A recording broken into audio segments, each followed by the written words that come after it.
தமிழர் தந்தை சீபா ஆதித்தனாரின் மூத்த மகனும் மாலை முரசு நிறுவனருமான ப. ராமச்சந்திர ஆதித்தனாரின் 90வது பிறந்தநாள் விழா இன்று கொண்டாடப்பட்டது. இதையொட்டி சென்னை அண்ணா சாலை 1000 விளக்கு பகுதியில் உள்ள மாலை முரசு அலுவலகத்தில் அலங்கரித்து வைக்கப்பட்டிருந்த அவரது திருவுருவப் படத்திற்கு மாலை முரசு நாளிதழ் நிர்வாக இயக்குநர் ரா. கண்ணன் ஆதித்தன் மலர் தூவி மரியாதை செலுத்தினார். இதேபோல் கால்ஸ் குழும தலைவர் GNS வாசுதேவன் மலர் தூவி மரியாதை செலுத்தினார்.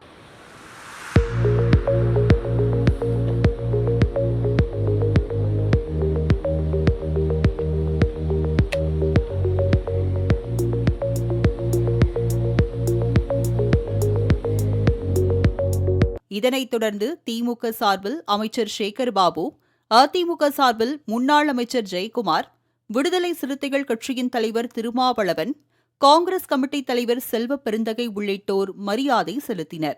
தொடர்ந்து நாம் தமிழர் கட்சியின் தலைமை ஒருங்கிணைப்பாளர் சீமான், அம்மா மக்கள் முன்னேற்றக் கழகத்தின் துணை பொதுச் செயலாளர் செந்தமிழன் உள்ளிட்டோர் மரியாதை செலுத்தினர்.